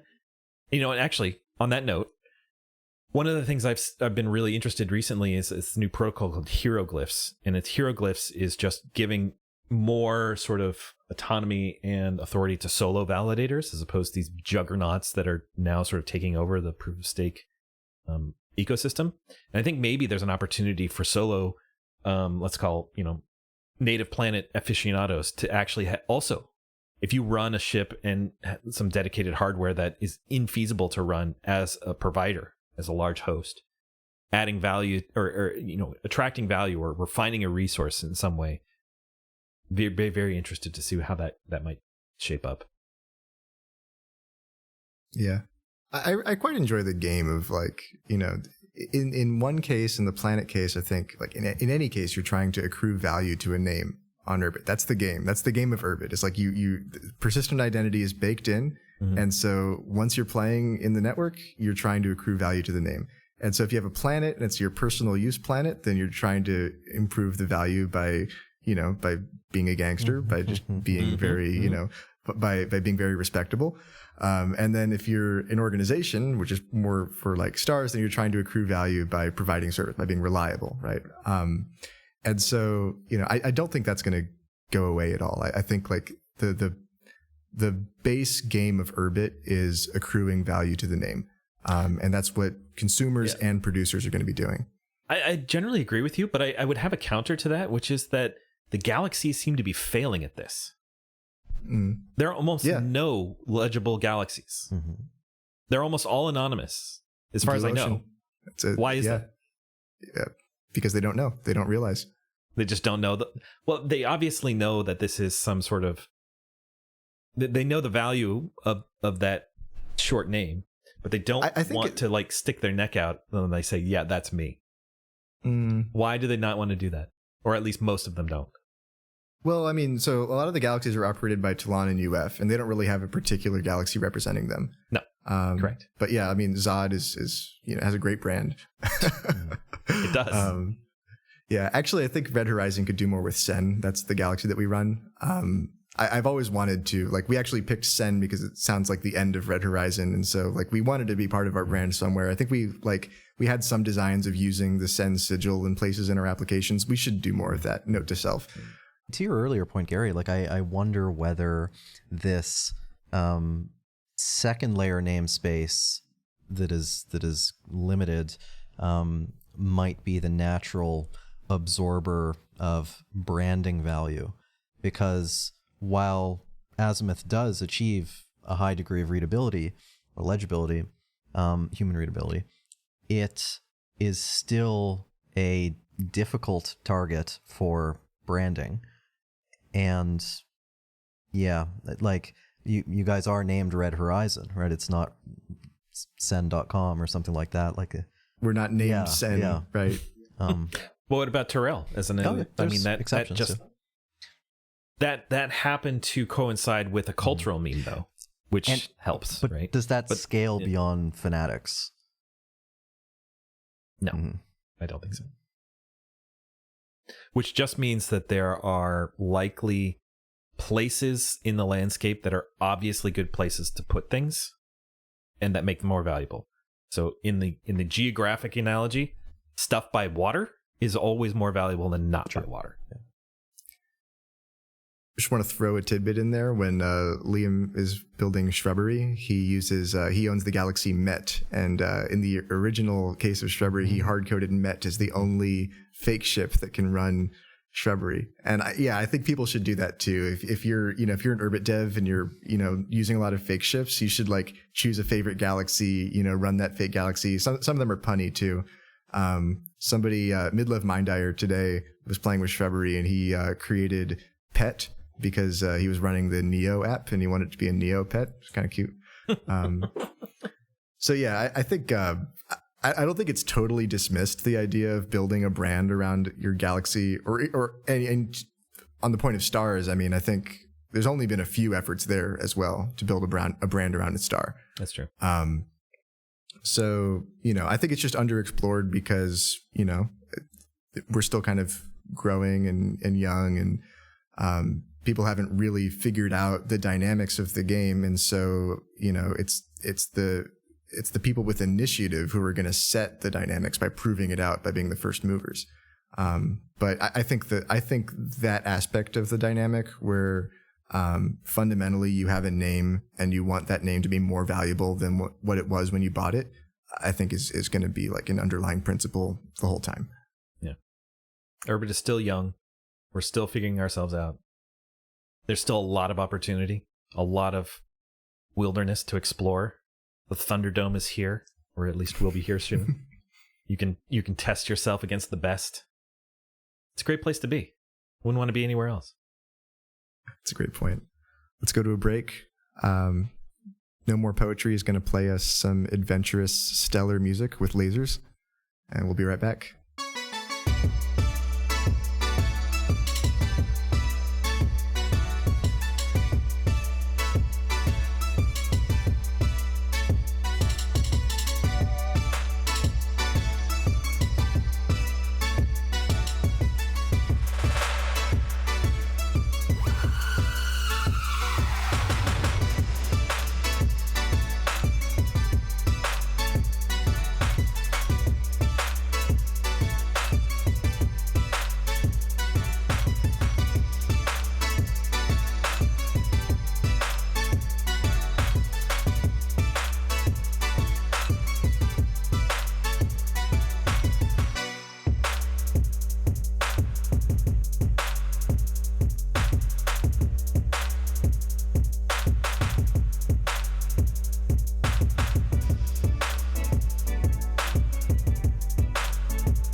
Shout out to No More Poetry, the killer break music.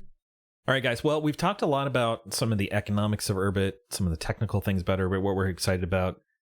What do you guys think about, some of the broader implications of either peer-to-peer technologies, decentralization in general, how that's going to affect the rest of society? You might think of this as like, what are the political implications of Urbit? How do we see that shaping up in the future? What are some of the existing things that we've got to deal with in terms of like existing structures, that sort of thing? I actually am not sure whether I would forecast like Urbit Urbit being the thing to change the political sphere versus the political sphere being the thing that like kind of undergoes its own, inevitable process, which leads Urbit to kind of take, to find its niche. I mean, I've believed for a little while now. I think I could still be persuaded. The historical questions are always like, who really knows what's going to happen? But I believe for a while now that like nation states have been getting too big, or at least the reasons why nation states tend to be quite big nowadays are starting to look less and less true. And I think with like the advent of like automated warfare, drone warfare, and like asymmetric warfare more generally, like I just kind of see an environment. It's going to be very hard for me to explicate this in like minute detail, but I see an environment where like smaller states are going to have more of a niche.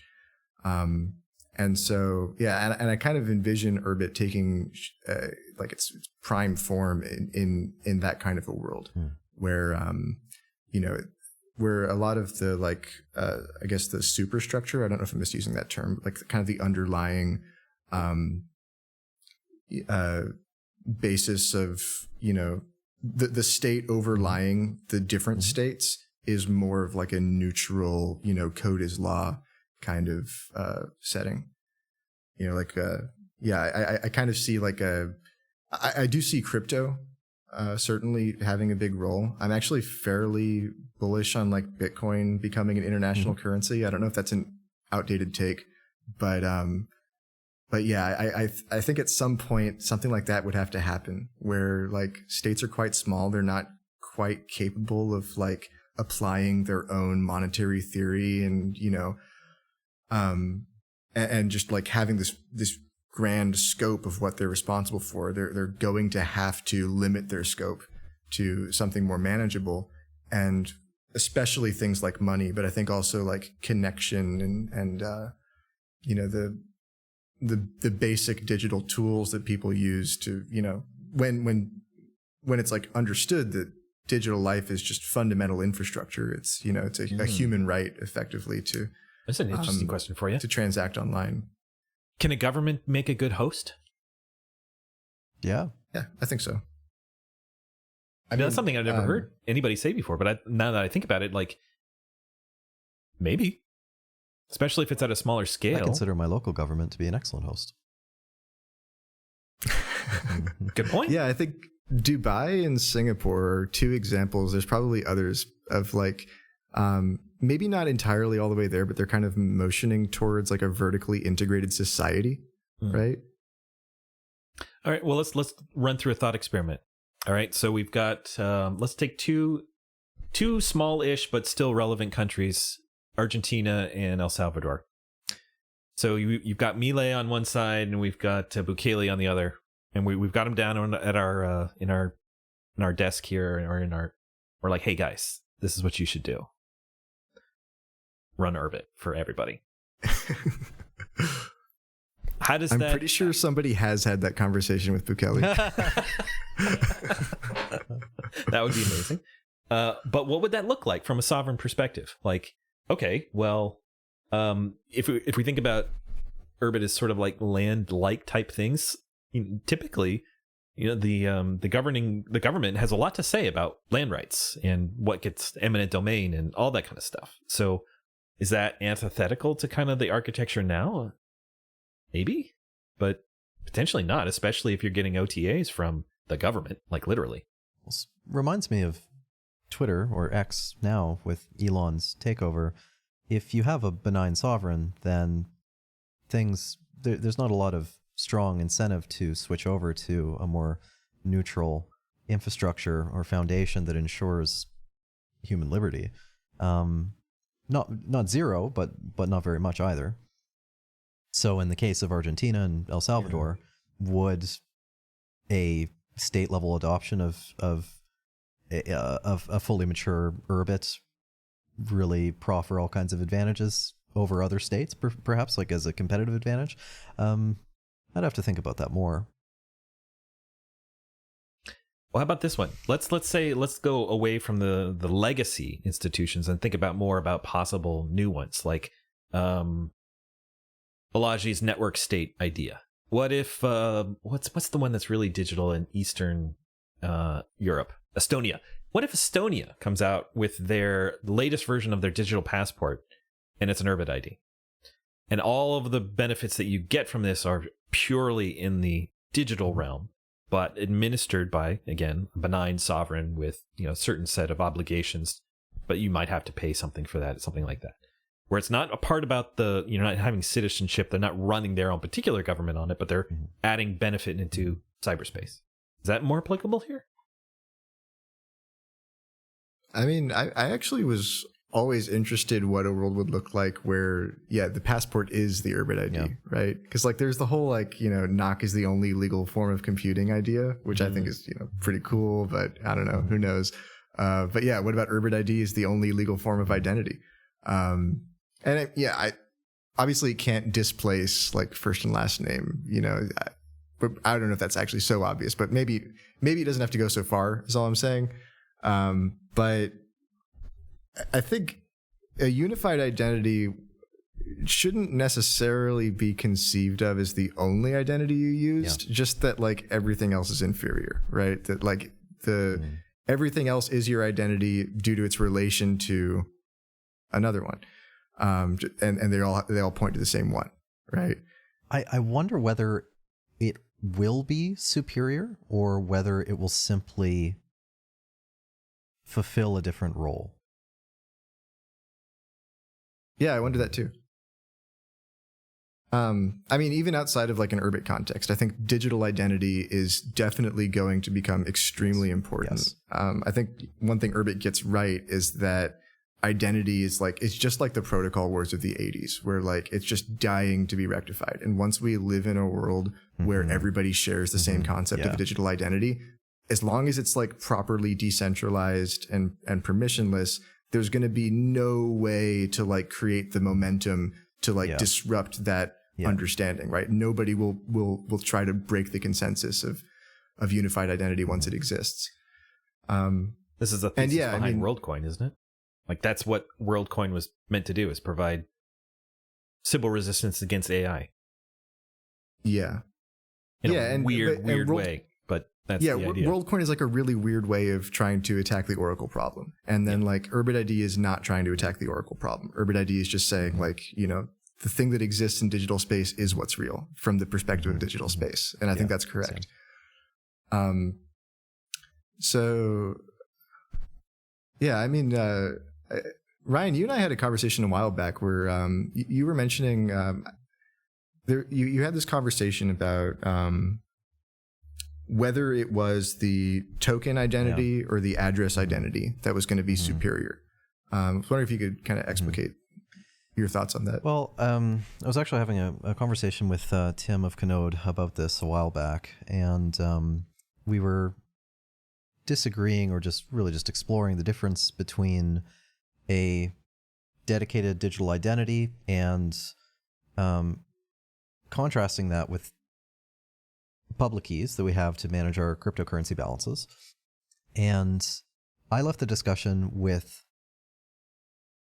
less certainty, because it does seem to me that the power of your life, in a sense, is held more so in your capital than in your name, when your name is used, say, in an Urbit context as a address rather than something that's more binding than an address.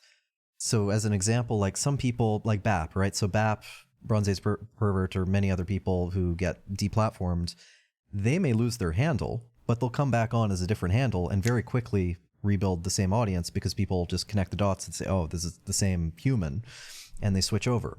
So if for whatever reason, let's say you lost the keys to Tiller Tollbus, you'd find something else, and everyone would, everything would be... No, that would not be me. You should not trust that handle. Well, I would trust it. And so that, I think, to me, begs the question, where does the power... I don't know if this is quite the right question, but where does your ultimate power live? Because there's... If I lose my Bitcoin private keys, I can't just say, hey guys, it's me, can I have, some more Bitcoins? Unless you can fork the whole network. Mm-hmm. But you can, because that's happened. Like, that's what, that's why we have Ethereum Classic. Maybe that's the right question there is, which is harder to fork?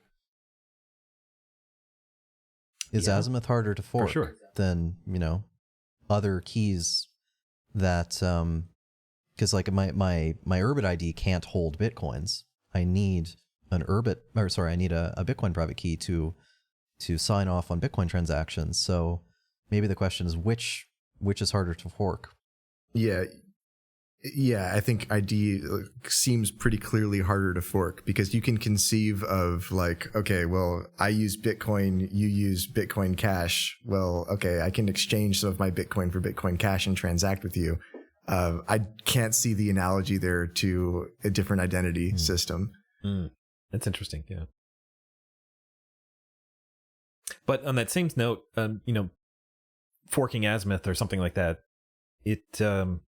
well, like let's take Zod for example. What if Zod got burned?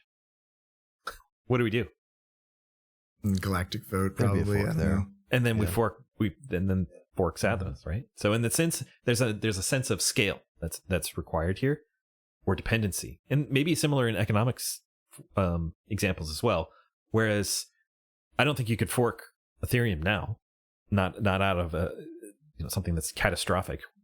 Something at the same level of the DAO would not fork Ethereum now. Similarly, in Bitcoin has really leaned into, we're not going to change stuff, and that's kind of the value prop to some extent. I don't know about digital identity if it kind of falls into that same camp, or if this is just yet to be sort of explored, because we don't have something. We've never had a sense of a global identity or something where that it's spanned across sovereigns, right? Or if you even think about identity as being, what is that exactly?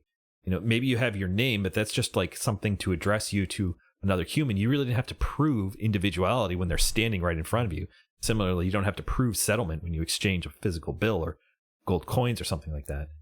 Yeah, I think the intuitive understanding of identity is actually more the face, which doesn't quite, like, sometimes somebody's just like, like a faceless anon, but there's something about their character that you identify them with. But like, I think more like primally the human, like what the incumbent identity system is actually the face. It's not the first and last name.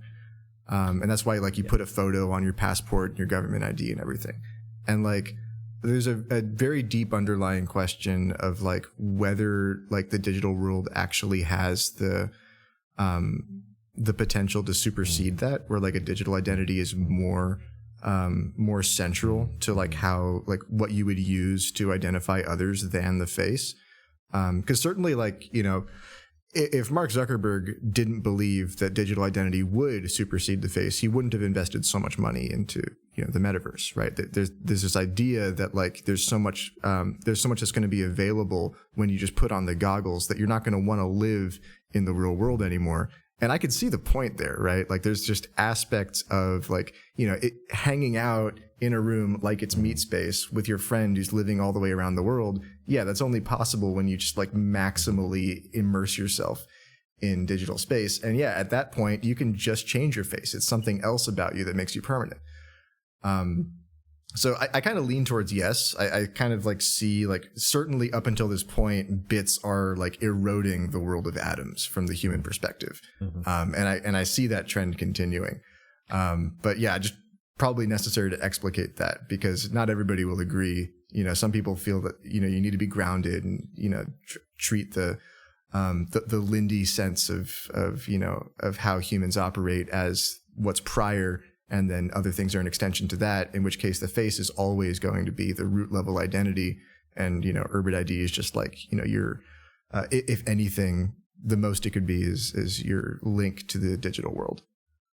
There's also something to be said for the legibility that the state requires in order to understand its, boundaries and its own sovereignty. So this is like the driver's license, the social security number, all of these ways have been given to us because the state needs some way in order to identify us. And then I don't see that ever changing. Sure. Like, I don't think a sovereign will ever use something like, it needs legibility in a way that maybe we're not really fully aware of. But they can't be the same thing in the sense of like that has to be imposed for its own sake, for its own purposes, to collect taxes, for example, or something like that. And maybe Urban ID or any other digital identity system is something more along the way that you've been thinking about, like in terms of a face, something that is mine, that I'm given or I have. But because it's digital and because it's now over the top of all of these other sovereigns, potentially it's has different characteristics, which I think is likely. And also part of our own personality is like we change over time. Maybe we don't, and even our face changes, right, as we grow older. So in that sense, there's a way in which our digital identities promise something about our innate, experience of being human, that it's more flexible than maybe what's physical, and it should be, because the medium is far more flexible, but also becoming more relevant. So it's going to become more and more of an issue as time goes on.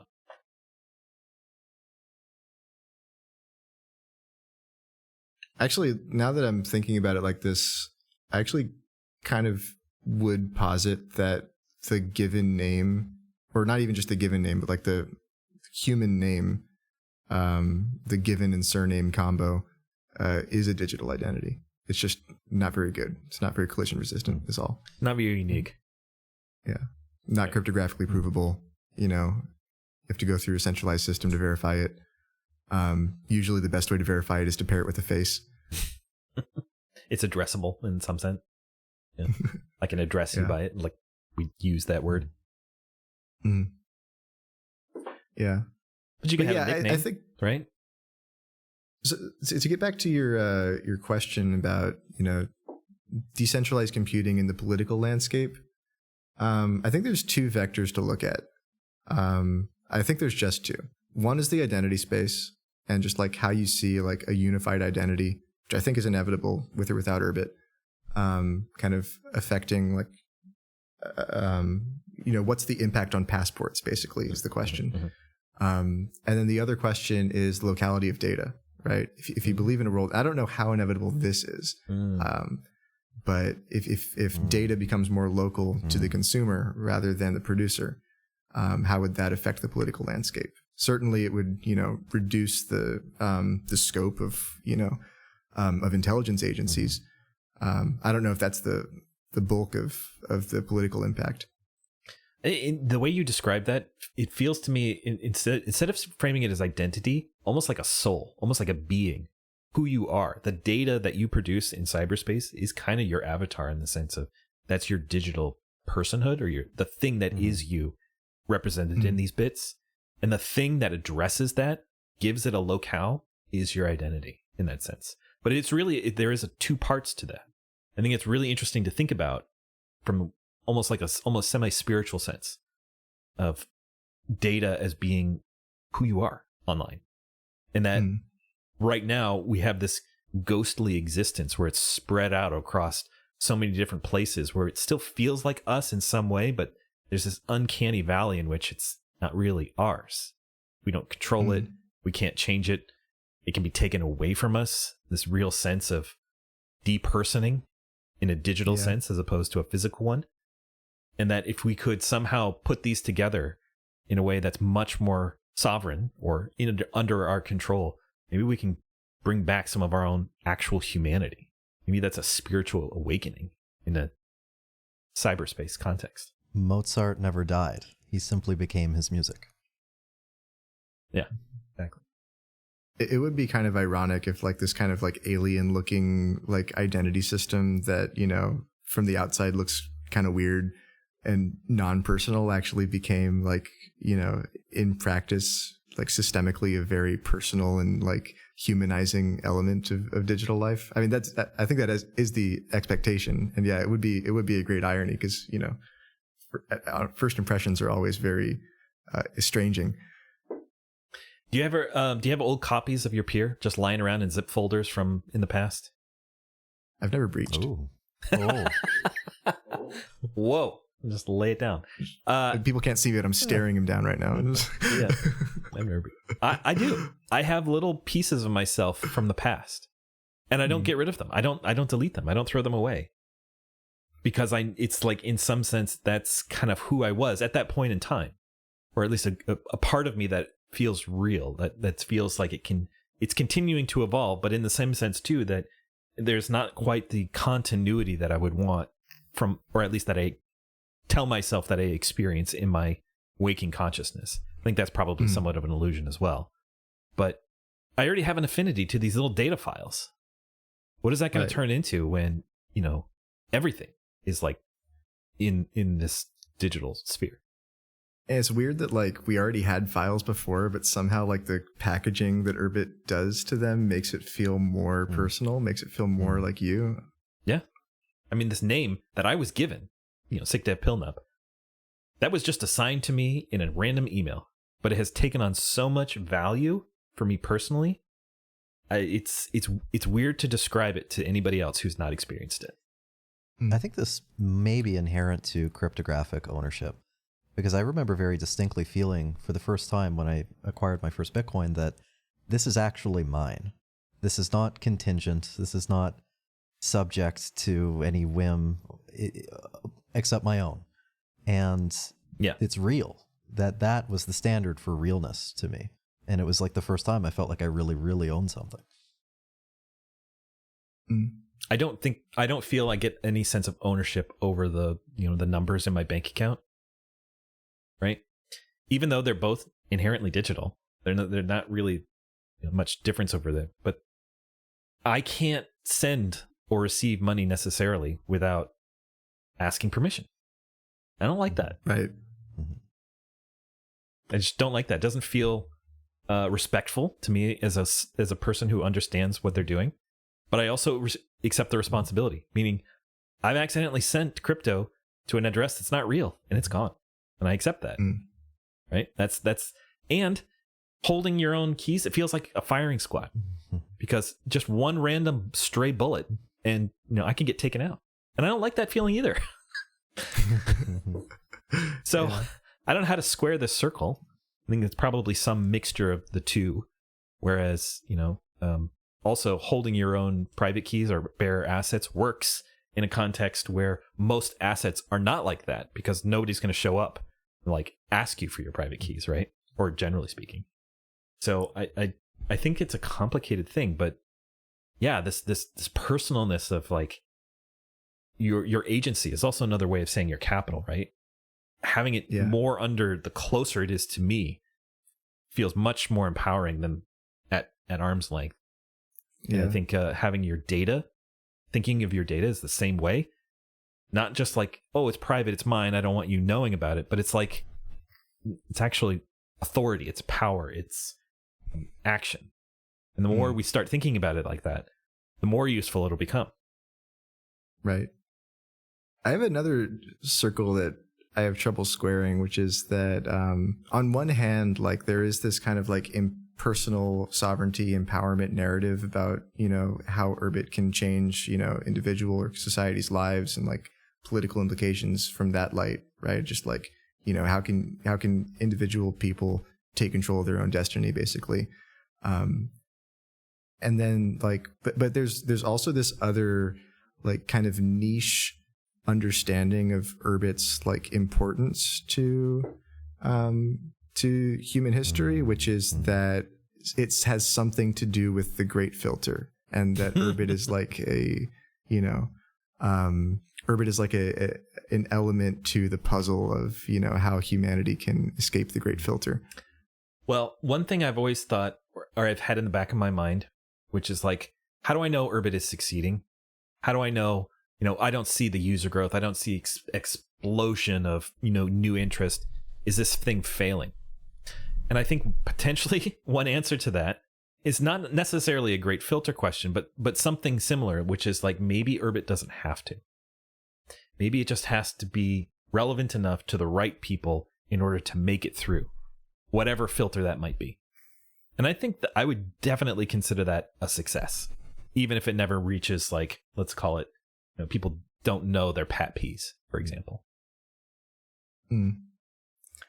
Yeah, I mean, I've always like, this is another thing that I can't explicate. It's a funny feeling. Like, even before I knew about Urbit, I always felt like there was this kind of alignment between like Richard Stallman's like theses about open source software and the great filter question. Like, it kind of like, I think maybe what it is that what I see as like the cause of the great filter, the mechanism by which societies eat themselves, is like digital life takes over biological life, or just consumes biological life. And that, like, you know, what I saw in you know, the rise of proprietary software, as Stallman would put it, was exactly that, right? Step by step, you know, meme by meme, digital that doesn't belong to you is eating like, you know, real that does belong to you. And then yeah, so like, I guess my notion is that digital is going to win anyway, right? It's just better. Or maybe, you know, maybe it's not just better objectively, but it's just better at this game. It's just more likely to win based on its strengths, relative strengths. And so, like, that digital must be personal for humans to have any chance. The other way to put it would be, well, if Urbit IDs aren't for people, who might they be for?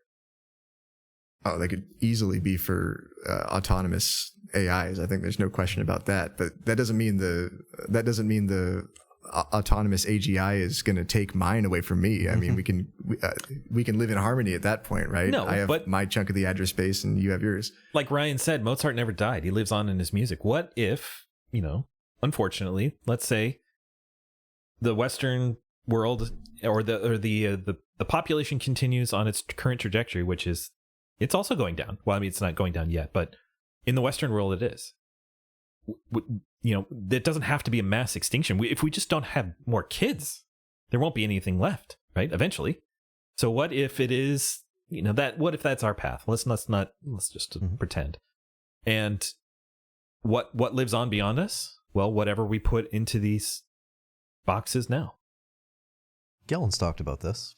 Talked about how his study in architecture, if I remember correctly, his studies in architecture informed his view on Urbit, which is that this is the substrate. This is a durable cultural substrate, one that actually makes sense to store the collective writings and everything we've ever thought and believed and created, and it's durable. Like it has to be something like this. It's not going to be, you know, Facebook. So in some sense, maybe Urbit is a safeguard against losing our humanity in some sense, but makes no guarantees about physical atoms. I mean, there's another kind of unspoken guarantee of the like co-location of everything with Urbit, which is the opposite of the permanence narrative. It's the destructibility element of it, right? You can dispose of your digital presence. You can dispose of that data. Yes. That's another good reason to want it all in the same place, is that, you know, it's one target to hit if you want to get rid of it. You can breach. Guys, this has been a thought-provoking episode. It has. Thank you very much. Thanks for joining us, Kenny. Shout out to SickDevPilnup. Thanks for joining us. Thank you. You find him at, what's your Twitter handle? SickDev_Pilnup. Find him at SickDev_Pilnup on Twitter. Don't forget to follow at Urbit Radio. I've been your co-host, Tiller Tolbus. And Master Malwile. Play us out, Dean.